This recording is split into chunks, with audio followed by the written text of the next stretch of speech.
receptors and signal molecules. Learning object biosignaling, intercellular communication, mechanism of communication, signal transduction, binding site of receptor, molecular mechanisms of signal transduction, receptors and its types of signal transduction. ये आज के जो हमारा topic है उसके learning objectives हैं. Start करते हैं. Bio signalling. Signal represents information which can be detected and converted to a response by a chemical reaction. जो सिग्नल होता है वो एक इंफॉर्मेशन को रिप्रेजेंट कर रहा होता है, ठीक है, जिसको डिटेक्ट किया जाता है और कन्वर्ट किया जाता है to a response by a chemical reaction, यानी कि केमिकल रिएक्शन की मदद से उसको एक रिस्पॉन्स में कन्वर्ट किया जाता है. Why signalling is required. Signalling क्यों रिक्वायर्ड होती है? To feel, to sense, to communicate, to act, to move forward और रन अवे. यानी कि अगर हमने किसी चीज़ को फील करना है तो हमारे ब्रेन की तरफ उस सेंसेशन का जब पैगाम जाएगा तो उसी सूरत में हम फील कर सकते हैं. हमने अपने हैंड्स को, हमारी बॉडी ने एक दूसरे के साथ कम्युनिकेट करना है, ठीक है, एक दूसरे के साथ मिलके मूवमेंट करनी है, तो सिग्नलिंग इम्पोर्टेंट है, ठीक है. वॉक करना हो या भागना हो, उसके लिए भी हमारी बॉडी एक दूसरे के साथ कोऑर्डिनेट करेगी तो ही हम वॉक कर सकते हैं, भाग सकते हैं, ठीक है. Example oxygen, for example oxygen, water, potential heat level of glucose in the blood and ions, ठीक है. The conversion of information into a chemical change is signal transduction. इस इंफॉर्मेशन को केमिकल चेंजेस के थ्रू जब convert करते हैं, ठीक है, एक मैसेज में, एक रिस्पॉन्स में, तो उसे सिग्नल ट्रांसडक्शन का नाम देते हैं. Nerve signals response to hormones. जो नर्व सिग्नल्स होते हैं, नर्व सिग्नल्स हो सकते हैं रिस्पॉन्स हार्मोन्स का, हार्मोन्स के अगेंस्ट रिस्पॉन्स हो सकता है. फॉर एग्जांपल इंसुलिन जब आएगी तो इंसुलिन का आगे रिस्पॉन्स क्या होगा, वो ब्लड के अंदर से ग्लूकोज को सेल के अंदर इंटर करवाएगी, ठीक है, ये उसका रिस्पॉन्स होगा. Sense of smell and taste and cell cycle. Intercellular communication, यानी कि दो सेल्स के दरमियान कम्युनिकेशन कैसे होगी. Communication between cells requires ligand and receptor proteins. Ligand क्या होते हैं? द सिग्नलिंग मॉलिक्यूल, यानी कि जो सिग्नल आता है उसको लाइगेंड बोलते हैं. वो ligand can be in the form of ions, can be in the form of hormone, ठीक है. Receptor protein, the molecule to which the receptor binds, may be on the plasma membrane और within the cell. और ये जो ligand होगा वो आके किसी प्लाज्मा मेम्ब्रेन के ऊपर बाइंड करेगा, ठीक है. जिस जगह पे बाइंड करेगा वो इसका रिसेप्टर प्रोटीन होगा. वो रिसेप्टर प्रोटीन या तो प्लाज्मा मेम्ब्रेन के ऊपर हो सकता है या विद इन द सेल हो सकता है, ठीक है. जो स्मॉल मॉलिक्यूल्स होते हैं उनके जो रिसेप्टर्स होते हैं वो विद इन द सेल्स होते हैं. जो लार्ज मॉलिक्यूल्स होते हैं उनके जो रिसेप्टर्स होंगे वो सेल मेम्ब्रेन के ऊपर आपको मिलेंगे. Signal transduction receptor chains. Intercellular communication leads to intercellular signals which will cause gene regulation. For example ये वाला जो है लाइगेंड है, ठीक है, ये वाला जो है इसका रिसेप्टर है. ये लाइगेंड इस रिसेप्टर के ऊपर आके बाइंड करेगा तो इस रिसेप्टर में जो इसका रिसेप्टर है, इसका जो स्पेसिफिक फंक्शन होगा वो परफॉर्म करेगा. इसी तरह ये एक रिसेप्टर है, ये उसका लाइगेंड है, लाइगेंड आके इसके ऊपर बाइंड करेगा और जो भी इसका फंक्शन होगा वो अकॉर्डिंगली परफॉर्म करेगा. ये एक स्मॉल मॉलिक्यूल है, ठीक है, ये इसका जो रिसेप्टर है वो विद इन द सेल यानी कि न्यूक्लियर मेम्ब्रेन के ऊपर पड़ा होगा. तो ये प्लाज्मा मेम्ब्रेन को पास करेगा. ये वाला जो लाइगेंड है प्लाज्मा मेम्ब्रेन को पास करने के बाद इसका जो अपना रिसेप्टर होगा उसके ऊपर जाके बाइंड होगा और अपना इफेक्ट शो करेगा, ठीक है. डिपेंड करता है कि कौन सा लाइगेंड आ रहा है और सर उसका ये रिसेप्टर तो कौन मुझे सा है. समझ नहीं आ रही. किस चीज़ की समझ नहीं आ रही? सर ये जो आप स्लाइड पढ़ा रहे हैं जीन वाली, ये कैसे मतलब कि लाइगेंड होता है एक मैसेंजर, ठीक है ना, जो कि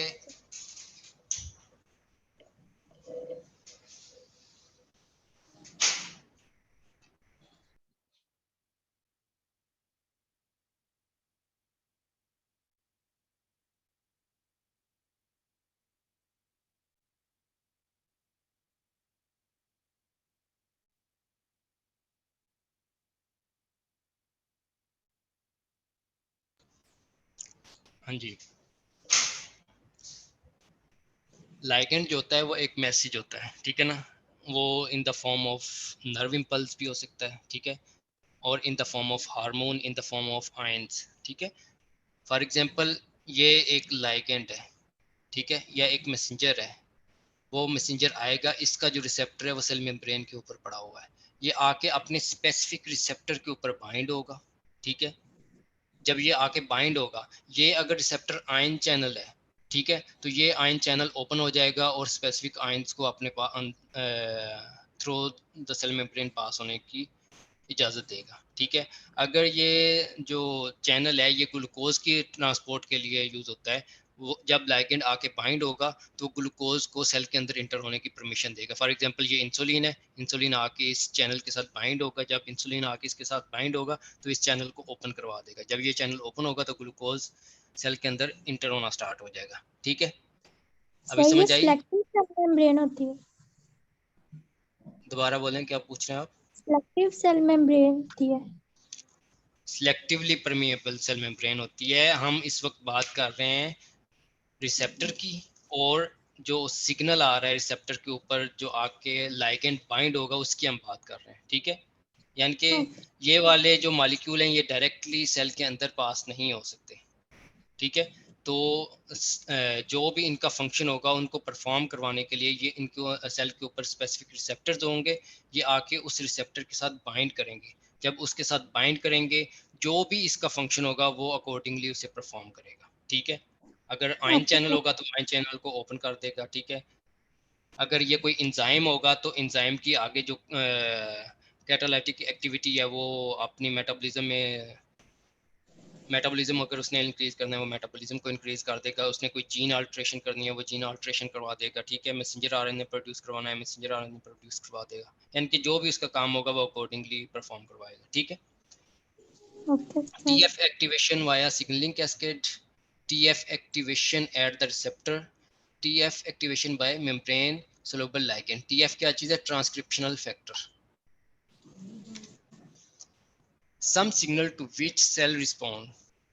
अभी हम बात करते हैं कुछ सिग्नल जिनको सेल रिस्पॉन्ड करता है। कौन कौन से सिग्नल हो सकते हैं? एंटीजन हो सकता है, ठीक है। सेल सरफेस ग्लाइकोप्रोटीन्स और ओलिगोसेकेराइड्स हो सकते हैं, अगर वो आके बाइंड होंगे तो उसकी सूरत में सेल रिस्पॉन्ड कर सकता है। डेवलपमेंटल सिग्नल हो सकते हैं जिनको हम ग्रोथ फैक्टर्स बोलते हैं, ग्रोथ फैक्टर्स आके सेल के ऊपर काम करेंगे तो उनको सेल रिस्पॉन्स करेगा।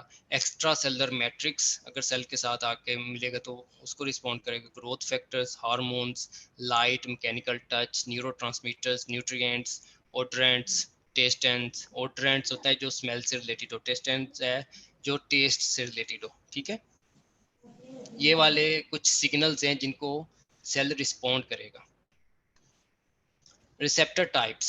Receptors can be defined by their location. Receptors को उनकी लोकेशन के हिसाब से हम डिफाइन करते हैं। Intracellular receptors, intra means inside the cell, located within the cell, these receptors are located within the cell, ये रिसेप्टर सेल के अंदर होंगे। सेल सरफेस रिसेप्टर्स और मेम्ब्रेन रिसेप्टर्स। अब प्लाज्मा मेम्ब्रेन के ऊपर जो रिसेप्टर्स होंगे उनकी बात कर रहे हैं। Located on the plasma membrane to bind a ligand outside the cell, ठीक है। इसमें क्या होगा, जो लाइगेंड होगा वो सेल के बाहर आके उस रिसेप्टर के साथ बाइंड करेगा। There are 3 sub classes of membrane receptors. Membrane receptors की आगे मजीद फर्दर 3 क्लासेस हैं। Channel linked receptors, enzymatic receptors and G protein coupled receptors, ठीक है। प्लाज्मा मेम्ब्रेन के ऊपर आगे मजीद 3 क्लासेस हैं रिसेप्टर्स की। Channel linked receptor, channel link में क्या होगा, ion channels that open in response to the ligand. Ion channel उस वक्त ओपन होंगे जब वो स्पेसिफिक लाइगेंड आके चैनल लिंक रिसेप्टर के साथ बाइंड करेगा तो आयन चैनल ओपन हो जाएंगे और उन स्पेसिफिक आयंस को सेल के अंदर पास होने देगा। इंजाइमेटिक रिसेप्टर्स, इंजाइमेटिक रिसेप्टर का क्या काम है? रिसेप्टर इज एन इंजाइम, जो रिसेप्टर होगा वो एक इंजाइम होगा, that is activated by the ligand. वो इंजाइम उस वक्त एक्टिवेट होगा जब वो स्पेसिफिक लाइगेंड उसके साथ आके बाइंड करेगा तो वो इंजाइम एक्टिवेट हो जाएगा और जो भी उसका फंक्शन होगा वो अकॉर्डिंगली परफॉर्म करेगा। G protein coupled receptor. G protein coupled receptor are G protein bound to GTP, guanosine triphosphate। GTP का मतलब क्या है? एब्रीवेशन क्या है? guanosine triphosphate assist in transmitting the signal, ठीक है। ये वाला जो जी प्रोटीन है ये जी प्रोटीन कपल रिसेप्टर, ये जी प्रोटीन के साथ बाइंड होता है, ठीक है। तो ये आगे सेकंड मैसेंजर प्रोड्यूस करेगा, वो second messenger in the form of GTP हो सकता है, इन द फॉर्म ऑफ एटीपी हो सकता है, ठीक है। सर तो जीटीपी को दोबारा गुइनोसिन ट्राइफॉस्फेट यानी कि ये एनर्जी की एक फॉर्म है, सेल के अंदर एनर्जी की एक फॉर्म है जिसको हम जीटीपी बोलते हैं, ठीक है। गुइनोसिन ट्राइफॉस्फेट, गुइनोसिन डाइफॉस्फेट, गुइनोसिन मोनोफॉस्फेट, यानी कि गुइनोसिन के पास क्या है, अगर 3 फॉस्फेट होंगे तो उसको ट्राइफॉस्फेट बोलेंगे, अगर 2 फॉस्फेट होंगे तो उसको डाइफॉस्फेट बोलेंगे, अगर 1 फॉस्फेट होगा तो उसको जीएमपी बोलेंगे, ठीक है। मोनोफॉस्फेट ये रिसेप्टर की एक टाइप है, जी प्रोटीन कपल्ड रिसेप्टर। ये एक रिसेप्टर की टाइप है, जिस तरह आयन चैनल लिंक्ड रिसेप्टर हैं, ठीक है। उसके अलावा एंजाइमेटिक रिसेप्टर हैं, ये भी एक प्रोटीन की एक किस्म है, रिसेप्टर की एक किस्म है जिसको जी प्रोटीन कपल, यानी कि ये वाले जो रिसेप्टर होते हैं ना, ये जी प्रोटीन के साथ मिले हुए होते हैं इनसाइड द मेम्ब्रेन, यानी कि इनका एक आउटसाइड डोमेन होती है जो कि प्लाज्मा मेम्ब्रेन के आउटसाइड एक डोमेन होगी, ठीक है। और एक इनसाइड डोमेन होती है, जो इनसाइड डोमेन होती है वहाँ वो जी प्रोटीन के साथ मिली हुई होती है, ठीक है। जब ये इस रिसेप्टर के साथ इसका लाइगेंड आके बाइंड होगा तो ये जी प्रोटीन को एक्टिवेट कर देगा, ठीक है। जब जी प्रोटीन को एक्टिवेट करेगा तो वो वहां से सेकंड मैसेंजर प्रोड्यूस करेगा, वो सेकंड मैसेंजर आगे बॉडी के सेल के अंदर जाके जो उसका स्पेसिफिक फंक्शन होगा वो परफॉर्म करेगा। Is that clear? यानी कि receptor coupled with ji protein, जो रिसेप्टर होता है वो जी प्रोटीन के साथ जुड़ा हुआ होता है इनसाइड द सेल, ठीक है। रिसेप्टर टाइप्स ये देखें जी, ये आयन चैनल लिंक्ड रिसेप्टर है, ठीक है। ये इसका लाइगेंड है, ठीक है। नॉर्मली देखें ये इनएक्टिव फॉर्म में पड़ा हुआ है और ये इसका ल्यूमेन जो है वो क्लोज्ड है। जिस वक्त ये लाइगेंड आके, ये इसकी बाइंडिंग साइट है, इसके ऊपर आके मिलेंगे दोनों साइड पे, लाइगेंड आके जुड़ेंगे तो ये ओपन हो जाएगा और आयंस को पास होने देगा, ठीक है। ये कौन सा है? Ion channel link receptor. उसके बाद है जी प्रोटीन कपल्ड रिसेप्टर। जी प्रोटीन कपल्ड रिसेप्टर में ये नॉर्मली पड़ा हुआ है रिसेप्टर, ठीक है। जब इसके साथ लाइगेंड आके बाइंड होगा तो वो जी प्रोटीन के साथ मिल जाएगा, ठीक है। जब जी प्रोटीन के साथ मिलेगा तो उसको एक्टिवेट कर देगा, जब एक्टिवेशन होगी जी प्रोटीन की तो वो सेकंड मैसेंजर प्रोड्यूस करेगा, वो सेकंड मैसेंजर आगे सेल के अंदर अकॉर्डिंगली जो भी उसका फंक्शन होगा उसे परफॉर्म करेगा, ठीक है। फिलहाल हम सिर्फ ये रिसेप्टर तक पढ़ रहे हैं, उसका आगे क्या क्या फंक्शन है वो बाद में देखते हैं, ठीक है। उसके बाद क्या है? Enzyme linked receptor.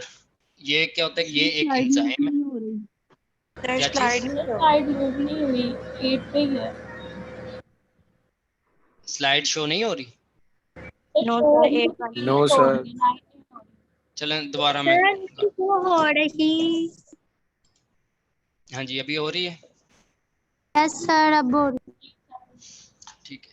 ये है एक इंजाइम, ठीक है। ये इनएक्टिव फॉर्म में पड़ा हुआ है, अभी तक इसके साथ इसका लाइगेंड आके बाइंड नहीं हुआ। जिस टाइम पे इसके साथ इसका लाइगेंड आके बाइंड होगा तो ये एक्टिवेट हो जाएगा, ठीक है। एक्टिवेट होने के बाद आपको पता है एंजाइम सबस्ट्रेट को आगे प्रोडक्ट में चेंज करेगा, ठीक है। वो कोई ना कोई जो भी उसका फंक्शन होगा उसे परफॉर्म करेगा। Is that clear? Yes. Intercellular communication. There are 4 basic mechanisms for cellular communication: direct contact, paracrine signaling, endocrine signaling and synaptic signalling, ठीक है। ये 4 किस्म की सिग्नलिंग मैकेनिज्म है, 4 किस्म के कम्युनिकेशन मेथड्स हैं, ठीक है, जिसके थ्रू इंटरसेलुलर यानी कि सेल्स के दरमियान कम्युनिकेशन होती है। Direct contact. डायरेक्ट कॉन्टैक्ट में क्या होगा? Molecules on the surface of one cell are recognised by the receptor on the adjacent cell. जो एक सेल की सरफेस के ऊपर मॉलिक्यूल्स हैं, ठीक है, उनको जो दूसरा सेल है वो रिकॉग्नाइज करता है। ये क्या है? Direct contact. वो मॉलिक्यूल्स एक दूसरे के साथ जुड़ेंगे और डायरेक्ट कॉन्टैक्ट के थ्रू एक दूसरे के साथ कम्युनिकेट करेंगे। उसके बाद है paracrine signalling. Signal released from a cell has an effect on the neighbouring cell. यानी कि कोई भी सिग्नल एक सेल से रिलीज हुआ है और वो सिग्नल उसके नेबरिंग सेल के ऊपर जाके इफेक्ट कर रहा है, ठीक है, उसको बोलते हैं पैराक्राइन। पैरा मीन्स जो साथ साथ चल रहे होते हैं, यानी कि एक सेल से रिलीज हुआ है और उसने जाके उसके साथ जो पड़ा हुआ सेल उसके ऊपर इफेक्ट किया है, ठीक है, इसको पैराक्राइन सिग्नलिंग बोलते हैं। सर सिग्नल किस तरह के हो सकते हैं? Signal in the form of hormone हो सकता है, जैसा कि इंसुलिन, ठीक है, जैसा कि एंडोक्राइन पैराथायराइड हार्मोन है, ठीक है, जैसा कि TSH है, T3 है, T4 है, ठीक है, जिस तरह सर पेप्सिन है, जीटीपीटी है।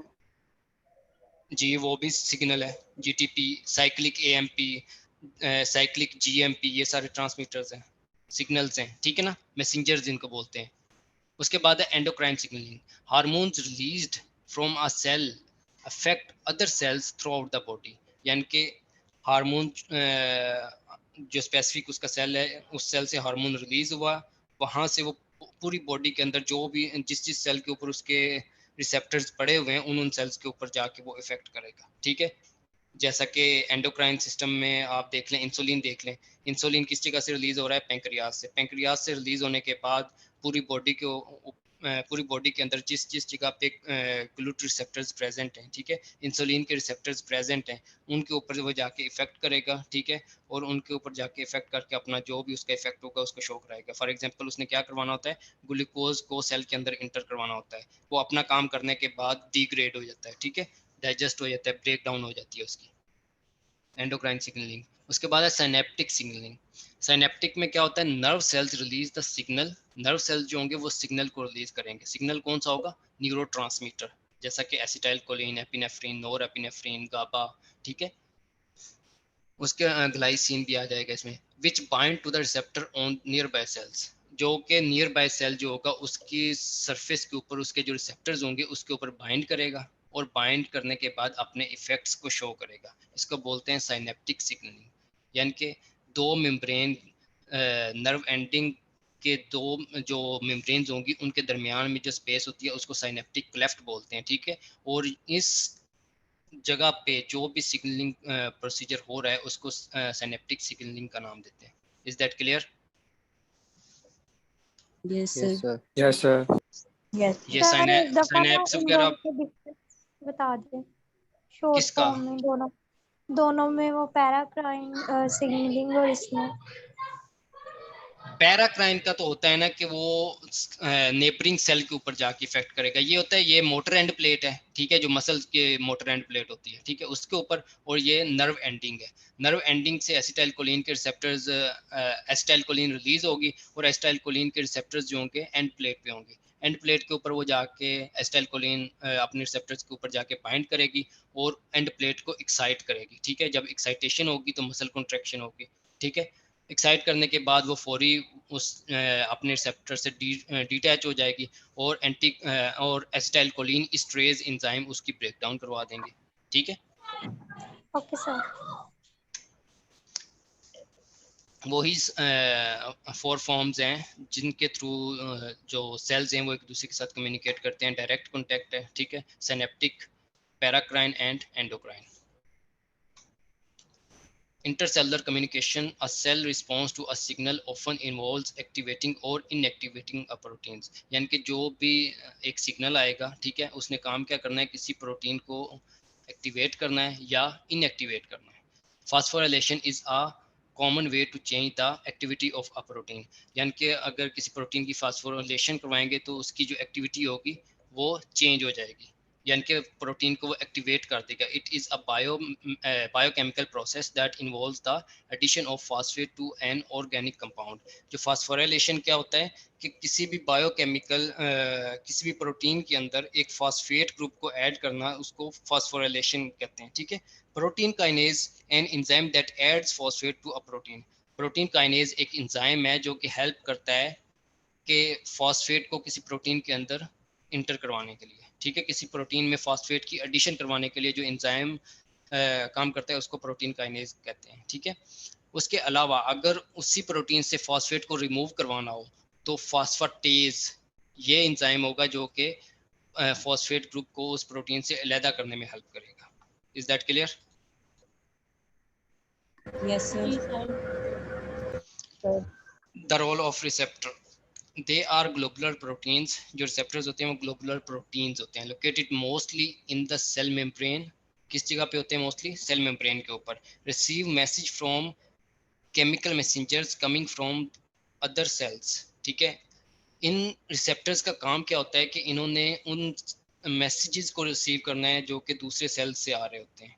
एग्जांपल सीएनएस से जो हमें इंफॉर्मेशन आ रही है, transmit a message into the cell leading to a cellular effect. क्या होगा कि ये अपना जो भी मैसेज आया होगा उसको सेल के अंदर ट्रांसमिट करेंगे, वो उस इंफॉर्मेशन को सेल के अंदर जब ट्रांसमिट करेंगे तो सेलुलर इफेक्ट आएंगे, ठीक है। उसके ऊपर में भी हो सकता है कि प्रोटीन की सिंथेसिस इंक्रीज कर दी जाए, हो सकता है कि प्रोटीन की मेटाबॉलिज्म इंक्रीज कर दी जाए, यानी कि अकॉर्डिंगली जो भी मैसेज होगा उस मैसेज को आगे सेल के अंदर कन्वे कर देंगे। Different receptors specific for different chemical messengers. Her receptor जो होता है वो यूनिक होता है, ठीक है। फॉर एग्जांपल जो इंसुलिन का रिसेप्टर है वो कभी भी किसी आयन चैनल के साथ मिलके किसी आयन के साथ मिलके वर्क नहीं करेगा, ठीक है। जो इंसुलिन का रिसेप्टर है, अगर उधर इंसुलिन आके बाइंड होगी तो ही वो काम करेगा। फॉर एग्जांपल TSH किस जगह से रिलीज हो रहा है? एंटीरियर पिट्यूटरी से, ठीक है। तो थायराइड स्टिमुलेटिंग हार्मोन के जो आगे रिसेप्टर्स हैं वो आपको किस जगह पे मिलेंगे? थायराइड ग्लैंड के ऊपर। वो पूरे बॉडी में ब्लड के थ्रू घूम रहा है, लेकिन सिर्फ और सिर्फ वो अपने इफेक्ट किस जगह पे शो करेगा? थायराइड ग्लैंड के ऊपर, क्योंकि उसका जो रिसेप्टर्स हैं वो सिर्फ और सिर्फ थायराइड ग्लैंड के ऊपर प्रेजेंट है। Is that clear? Yes, sir. Yes. यानी कि जो भी रिसेप्टर होते हैं वो स्पेसिफिक होते हैं, ठीक है। वो अपने काम में क्या होंगे? स्पेसिफिक होंगे। वो स्पेसिफिक लाइगेंड के साथ ही बाइंड होकर अपने इफेक्ट को शो करेंगे।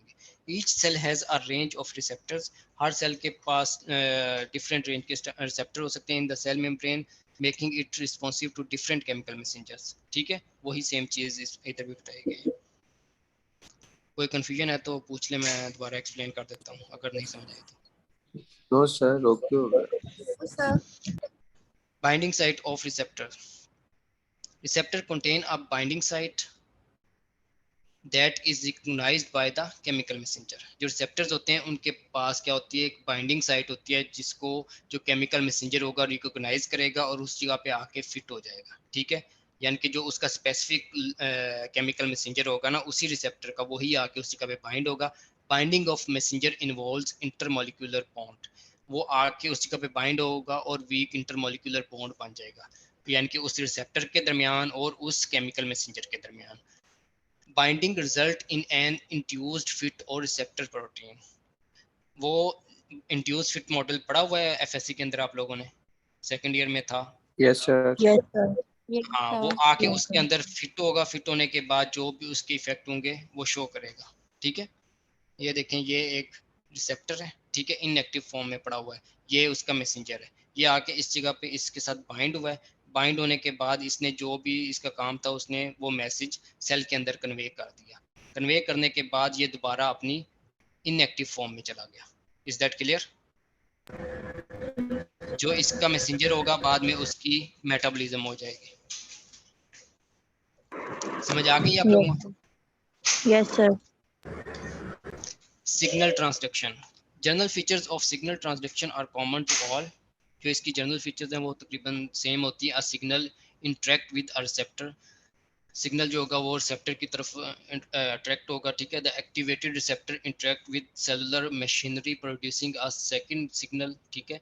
जो एक्टिवेटेड रिसेप्टर होगा वो सेल के अंदर जो जो भी उसने मशीनरी होगी उसको एक्टिवेट करेगा, या तो उसने मेटाबॉलिज्म करवाना है, ठीक है। उसको एक्टिवेट करने के बाद सेकंड मैसेंजर या तो प्रोड्यूस कराएगा या खुद ब खुद कोई ना कोई चेंज लेके आएगा। और a change in the activity of the cellular protein. The metabolism activity of the target cell undergoes a change. जब भी आके उसके साथ कोई सिग्नल बाइंड होगा किसी रिसेप्टर के साथ, वो उस सेल की मेटाबॉलिक एक्टिविटी को चेंज करेगा, ठीक है। उसकी मेटाबॉलिक एक्टिविटी को अल्टर करेगा। The transduction event ends and the cell return to its pre stimulus state. जब वो ट्रांसडक्शन इवेंट एंड होगा, ठीक है, वो सिग्नल आया, उसने अपना काम किया, काम करने के बाद जब वो डिटैच होगा रिसेप्टर से, ठीक है, डिटैच होने के बाद उसकी मेटाबॉलिज्म हो जाएगी और सेल दोबारा से अपनी ओरिजिनल पोजीशन पे आ जाएगा, प्री स्टिमुलस स्टेज में आ जाएगा। Is that clear?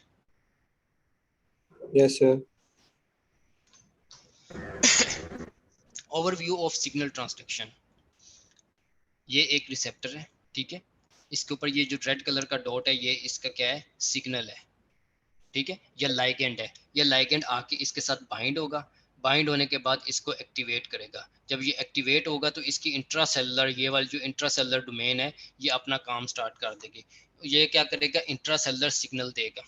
Intracellular signal आगे 3 किस्म का हो सकता है, ठीक है, या तो मेटाबॉलिक एंजाइम्स उनको एक्टिवेट या इनएक्टिव करेगा, जिससे क्या होगा, मेटाबॉलिज्म जो होगी वो अल्टर हो जाएगी। या तो ये किसी एंजाइम को एक्टिवेट कर देगा या उसको इनएक्टिवेट कर देगा, ठीक है, वो डिपेंड करता है कि किस तरह का स्टिमुलस आया है। उसके बाद जीन रेगुलेटरी प्रोटीन, या ये जो सेकंड मैसेंजर होगा वो जीन रेगुलेटरी प्रोटीन्स को एक्टिवेट करेगा, अल्टर्ड जीन एक्सप्रेशन, और उसकी वजह से क्या होगा, जीन एक्सप्रेशन में अल्ट्रेशन होगी। जब जीन एक्सप्रेशन में अल्ट्रेशन होगी वहाँ से मैसेंजर आरएनए प्रोड्यूस होगा। मैसेंजर आरएनए को आगे जो राइबोसोम्स हैं वो उसको ट्रांसलेट करेंगे और वहाँ से प्रोटीन सिंथेसिस स्टार्ट हो जाएगी, ठीक है।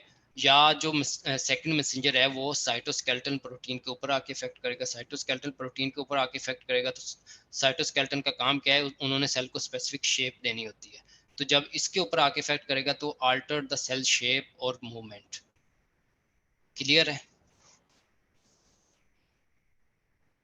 Yes, sir. Yes, Clear. sir. यानी कि या तो मेटाबॉलिक एक्टिविटी को अल्टर करेगा, या जीन रेगुलेटरी प्रोटीन को अल्टर करेगा, या साइटोस्केलेटन के ऊपर इफेक्ट करेगा, ठीक है। 6 basic signalling system: gated ion channels, receptor enzymes, membrane protein that act through G protein, nuclear receptor, membrane protein that attract and activate soluble protein kinase, adhesion receptor that carry information between the extracellular matrix and the cytoskeleton, ठीक है। Gated ion channel के बारे में हम पहले बात करते हैं। The excitability of sensory sales, जो कि सेंसरी सेल्स कौन से होते हैं, neurons, and myocytes depends on ion channels. जो नर्व सेल्स हैं और मायोसाइट्स, मायोसाइट्स किनको बोलते हैं, मसल सेल्स को, ठीक है, ये आयन चैनल की मदद से एक्साइट होते हैं, ठीक है।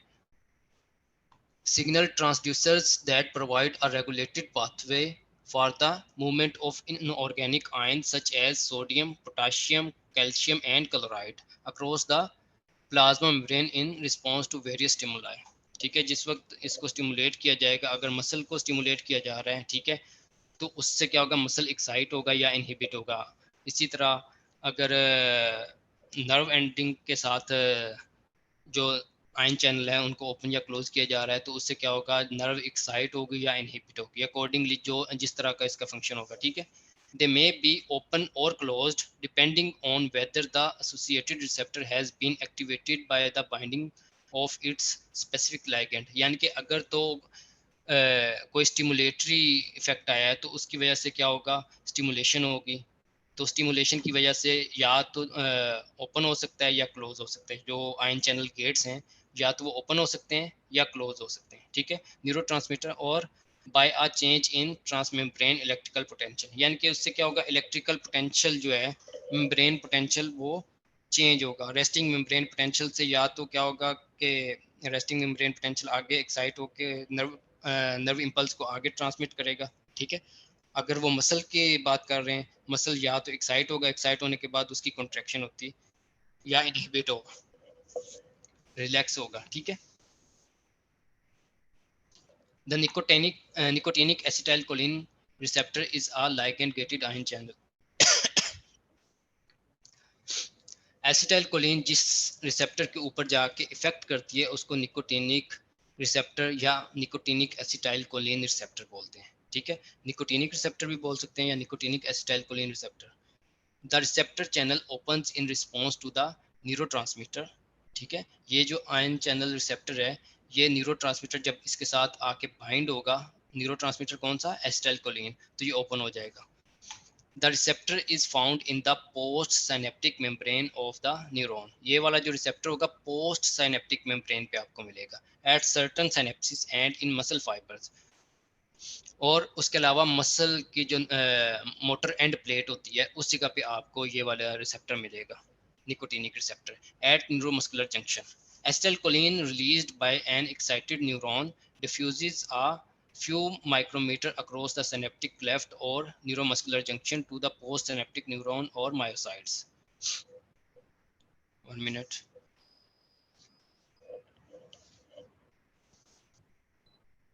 मेरी आवाज आ रही है आप लोगों को? यस सर, आ रही है। Yes sir. Just 1 yes second, sir. Light गई है, लाइट आ जाए।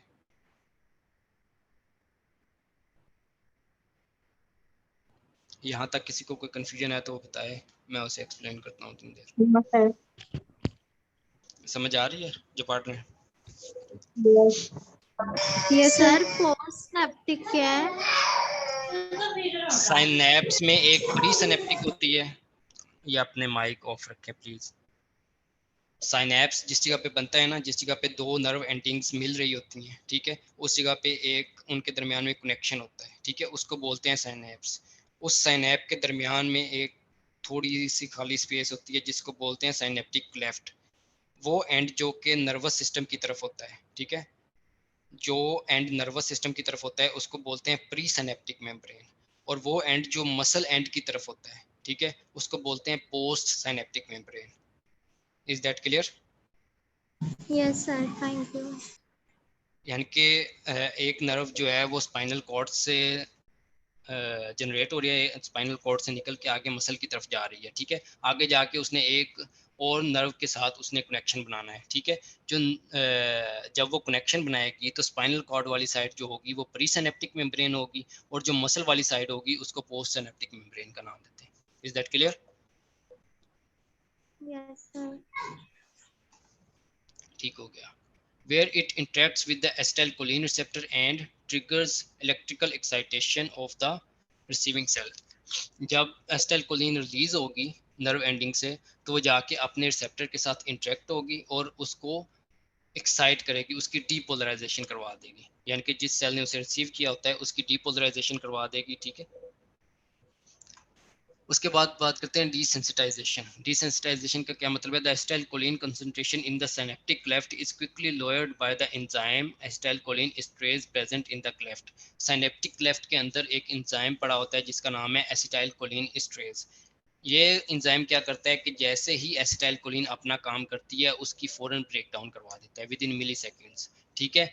When acetylcholine level remains high for more than a few milliseconds, अगर एसिटाइलकोलिन का जो लेवल है वो फ्यू मिली सेकेंड्स के लिए हाई रह जाए तो उससे क्या होगा? द रिसेप्टर इज डीसेंसिटाइज, जो रिसेप्टर की सेंसिटिविटी होगी वो कम हो जाएगी, ठीक है, जो एसिटाइलकोलिन के रिसेप्टर्स की सेंसिटिविटी होगी वो कम हो जाएगी। इस फिनोमेना को बोलते हैं desensitisation. Is that clear? Sir Yes, ये sir. इनवर्सली प्रोपोर्शन होगी ना, मतलब कि अगर एसिटाइल लेवल हाई होगा तो सेकंड में तो रिसेप्टर की एक मरतबा हम सेंसिटिविटी इसको कम खत्म, होगी। एक दफा मैं इसको खत्म कर दूं, जिसका कंसेप्ट नहीं बन रहा मैं उसको दोबारा एक्सप्लेन कर दूंगा, ठीक है। निकोटिनिक एसिटाइलकोलिन रिसेप्टर्स, ठीक है, ये इस जगह पे आके निकोटीन ने आके बाइंड होना है। पहले देखें ये चैनल क्लोज है, जिस टाइम पे एसिटाइलकोलिन इस जगह पे आके बाइंड हो जाएगी, ठीक है, ये क्या करेगा? सोडियम और कैल्शियम आयंस को अंदर आने की इजाज़त दे देगा। जिस वक्त अंदर आएंगे तो उस सेल की डीपोलराइजेशन हो जाएगी। जब डीपोलराइजेशन होगी तो वो सेल एक्साइट होगा, ठीक है, और वो इम्पल्स आगे ट्रैवल करेगी, और उसी वक्त ये अपनी जगह से रिलीज होकर दोबारा इस सेल को इस इनएक्टिव फॉर्म में ले जाएंगे, और ये वाली जो एसिटाइलकोलिन है इसको एसिटाइलकोलिन एस्ट्रेज ब्रेक डाउन इसकी करवा देगा, ठीक है, इसको डाइजेस्ट करवा देगा, इसको डिग्रेड करवा देगा, ठीक है। आयन चैनल ब्लॉकर्स, ये कुछ पॉइजन्स हैं जो कि आयन चैनल्स को ब्लॉक कर देते हैं, ठीक है। Tetrodotoxin, a potent neurotoxin found in marine organisms, example ocean sunfish, ठीक है, ये ओशन सनफिश में पाई जाती है, ठीक है, और ये वाला टॉक्सिन प्रोड्यूस करती है जो कि आयन चैनल्स को ब्लॉक करता है। उसके बाद है सेक्साटॉक्सिन, शेलफिश टॉक्सिन, ये शेलफिश के अंदर पाया जाता है। उसके बाद है कोनोटॉक्सिन, मैरीन कॉर्न स्नेल के अंदर पाया जाता है। Lidocaine, lidocaine is a local anaesthetic, local anaesthetic ने भी क्या करना होता है? आयन चैनल्स को ब्लॉक करना है। उसके बाद है डेंड्रोटॉक्सिन, प्रीसिनेप्टिक न्यूरोटॉक्सिन प्रोड्यूस्ड बाय मापा स्नेक, ठीक है। ये माबा स्नेक की टॉक्सिन है, माबा स्नेक का वीनम है, ठीक है। और इसकी वजह से क्या होगा, आयन चैनल्स जो होंगे वो क्लोज होंगे, आयन चैनल्स को ब्लॉक करेगा। Heteropodatoxin, venom of giant crab spider, ठीक है। यानी कि ये जितने भी हैं ये अपने जो भी इनका शिकार होगा, ये प्रीडेटर ऑर्गेनिजम्स है ना, तो ये अपने शिकार को जिस वक्त ये पॉइजन उनके अंदर इंजेक्ट करेंगे, उनके कैल्शियम चैनल्स जो होंगे वो ब्लॉक हो जाएंगे और उनके जो मसल्स होंगे वो पैरालाइज हो जाएंगे। जब मसल्स पैरालाइज हो जाएंगे तो ये इजीली उनके ऊपर अटैक कर सकते हैं, ठीक है। ये अपने शिकार को मफलूज करने के लिए इन टॉक्सिन्स का यूज करते हैं। Is that clear? Yes, sir. Yes sir. उसके बाद बात करते हैं voltage gated ion channel produce neuronal action potential. Signaling in nervous system is accomplished by a network of neurons, specialized cells that carry an electrical impulse, जिसको हम action potential का नाम देते हैं, from one end of the cell through an elongated cytoplasmic extension. Resting membrane potential के बारे में आपको पता है? पढ़ा हुआ है किसी ने? यस सर पढ़ा। एफएससी में भी पढ़ा है और आप लोगों ने फर्स्ट सेमेस्टर में भी रेस्टिंग मेम्ब्रेन पोटेंशियल पढ़ा हुआ है, ठीक है। Yes sir. तो उसी जी की सर बात पढ़ा हो हुआ। रही है। The electrical signal triggers the release of neurotransmitters. जिस वक्त इलेक्ट्रिकल सिग्नल आएंगे तो उसकी वजह से क्या होगा, न्यूरोट्रांसमीटर्स रिलीज होंगे at the synapse carrying the signal to the next cell in the circuit. तो नर्व एंडिंग पे क्या होगा, न्यूरोट्रांसमीटर्स रिलीज होंगे जो कि उस इंफॉर्मेशन को जो उनका नेक्स्ट सेल होगा उस तक लेके जाएंगे, ठीक है। और जो अगला सेल होगा वो एक न्यूरॉन हो सकती है या मोटर एंड प्लेट हो सकती है। अगर वो न्यूरॉन होगी तो नेक्स्ट न्यूरॉन को एक्साइट कर देंगे, अगर वो मोटर एंड प्लेट होगी तो क्या करेंगे, मसल के अंदर कॉन्ट्रैक्शन करवा देंगे। Is that clear? Yes sir. Sir. Three types of voltage gated ion channels are present: voltage gated sodium channels, voltage gated potassium channels, voltage gated calcium channels. Three types of voltage gated ion channels present along the axon. यानी कि axon के अंदर तीन तरह के voltage gated channels हो सकते हैं, सोडियम के लिए, पोटाशियम के लिए और कैल्शियम के लिए। Depolarization of membrane by neurotransmitter causes sodium channel to open. जिस वक्त डीपोलराइजेशन होगी उस वक्त क्या होगा, सोडियम चैनल ओपन होंगे और सोडियम बाहर से सेल के अंदर आना स्टार्ट हो जाएगा, which results opening of potassium channel. उसकी वजह से क्या होगा, पोटाशियम चैनल जिस वक्त सोडियम अंदर आएगा तो सेल के अंदर की जो वोल्टेज होगी वो चेंज होगी। वोल्टेज चेंज होने की वजह से जब पोटाशियम चैनल के थ्रेशोल्ड तक पहुंचेगा तो पोटाशियम चैनल भी ओपन हो जाएगा, ठीक है। A brief pulse traverses the entire axon and as soon as it keeps passing previous gates keep closing। यानी कि जैसे जैसे नर्व इम्पल्स एक जगह से दूसरी तरफ को पास करती जाएगी उसके जो पिछला हिस्सा होगा वहाँ पे जो आयन चैनल गेट्स होंगे वो खुद ब खुद क्लोज होते जाएंगे, ठीक है। जिस जिस जगह से नर्व पास करती हुई आगे चलती जाएगी वो उसका बैकवर्ड वाला जो एंड होगा न्यूरॉन का वो दोबारा रेस्टिंग मेम्ब्रेन पोटेंशियल पे आता जाएगा, ठीक है। Wave of depolarization causes calcium channel to open. जब ये डीपोलराइजेशन की वेव न्यूरॉन के एंड पर पहुंचती है इस एरिया में तो क्या करवाती है, कैल्शियम चैनल को ओपन करवा देती है। जब कैल्शियम चैनल ओपन होंगे तो ये एसिटाइलकोलिन के पैकेट्स पड़े हुए आपको नजर आ रहे हैं, रेड रेड डॉट्स आपको नजर आ रहे हैं ना? यस सर आ रहे हैं। ये कैल्शियम चैनल जब कैल्शियम चैनल्स अंदर आना कैल्शियम आयंस अंदर आना स्टार्ट होंगे तो इन पैकेट्स को मेम्ब्रेन के साथ डिफ्यूज करवाएंगे। जब मेम्ब्रेन के साथ डिफ्यूज होंगे तो इनके अंदर क्या होती है, एसिटाइलकोलिन। वो एसिटाइलकोलिन साइनेप्टिक क्लेफ्ट के अंदर रिलीज होगी और जब सिनेप्टिक क्लेफ्ट के अंदर एसिटाइलकोलिन रिलीज होगी वो जाके आगे नेक्स्ट न्यूरॉन के एसिटाइलकोलिन के जो निकोटिनिक रिसेप्टर्स होंगे उनके साथ बाइंड होगी और उसको एक्साइट करेगी। एक्साइट करने के बाद एक ब्रीफ पीरियड के बाद ये दोबारा इस जगह से रिलीज होने के बाद साइनेप्टिक क्लेफ्ट में आएगी और साइनेप्टिक क्लेफ्ट के अंदर एक एंजाइम पड़ा होता है जिसको हम बोलते हैं एसिटाइलकोलिन एस्ट्रेज। वो इस एसिटाइलकोलिन की ब्रेक डाउन करवा देगा, इसको डिग्रेड करवा देगा। Is that clear? Yes, sir. Yes sir. Four features of signal transducing system: specificity, amplification, desensitization and integration। Specificity, इसकी शक्ल देखें और इसकी शक्ल देखें, ठीक है ना। ये दोनों फिगर में से कौन सा इसमें आके फिट होगा? S1। पहले वाला ए वाला। S1 हाँ, तो इस चीज को क्या बोलते हैं, स्पेसिफिसिटी, यानी कि स्पेसिफिसिटी। स्पेसिफिक लाइगेंड ही अपने रिसेप्टर के साथ आके बाइंड हो सकता है, क्योंकि दूसरे जो होंगे उनकी शेप में अल्ट्रेशन होगी। Precise molecular complementary between the signal and receptor molecules, weak non-covalent forces that mediate enzyme substrate and antigen antibody interaction, यानी कि ये आके इसके साथ बाइंड होगा विद वीक बॉन्ड, ठीक है, वीक बॉन्ड के साथ बाइंड होगा तो अपना काम करने के बाद ये इधर से खुद ब खुद रिलीज हो जाएगा। अगर ये कोवलेंटली इस जगह पे आके बॉन्ड हो जाए तो ये इसको कंटिन्यूसली एक्साइट करता रहेगा। जब कंटिन्यूसली एक्साइट करेगा तो आपको पता है कि फिर हमारी बॉडी होम्योस्टेसिस को मेंटेन नहीं रख सकेगी, इसलिए इनके दरमियान जो बॉन्ड बनता है वो वीक बॉन्ड होता है, ठीक है। In multicellular organisms receptors are present only in certain types.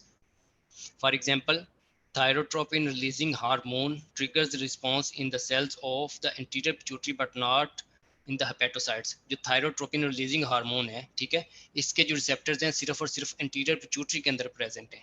तो जब भी थायरोट्रोपिन रिलीजिंग हार्मोन रिलीज होगा तो वो जाके किसके ऊपर इफेक्ट करेगा, एंटीरियर पिट्यूटरी के अंदर जो थायरोट्रोप्स हैं उनके ऊपर इफेक्ट करेगा और उनको स्टिमुलेट करके वहां से टीएसएच को रिलीज करवाएगा। चूंकि थायरोट्रोपिन हार्मोन के जो रिसेप्टर्स हैं वो लिवर के ऊपर नहीं है, तो लिवर के ऊपर उसका कोई इफेक्ट नहीं होगा। Is that clear? स्पेसिफिसिटी की समझ आ गई है, यानी कि जिस सेल के ऊपर इसके स्पेसिफिक रिसेप्टर होंगे उसी के ऊपर जाके ये इफेक्ट करेगा।